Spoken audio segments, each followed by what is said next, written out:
माझ्या बॉयफ्रेंडने माझ्या स्टॉकरला आमच्या घरात येऊ दिलं आणि त्यामागचं कारण अत्यंत भयानक आहे. कित्येक महिन्यांपासून माझा एक्स माझा पाठलाग करत होता.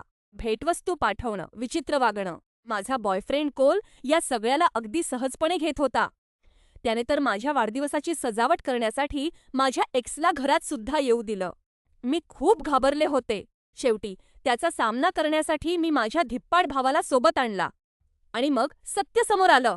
कोल फक्त त्याकडे दुर्लक्ष करत नव्हता. तो तर माझ्या स्टॉकरचाच पाठलाग करत होता.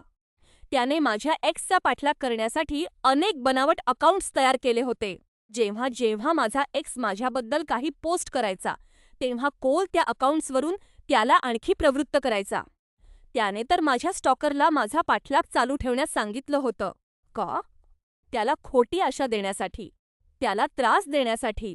माझा एक्स पैसे वाया घालवतोय आणि वारंवार अपयशी ठरतोय हे पाहून कोलला खूप मजा येत होती.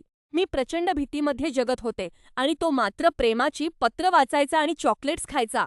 कोलसाठी माझा मानसिक त्रास हा त्याच्या त्या विकृत खेळाचा फक्त एक छोटासा भाग होता. आता मी माझ्या भावाकडे राहते आणि पोलीस तक्रार दाखल करत आहे. मला वाटलं होतं की मला एक दयाळू माणूस मिळाला आहे, पण प्रत्यक्षात तो एक राक्षस होता.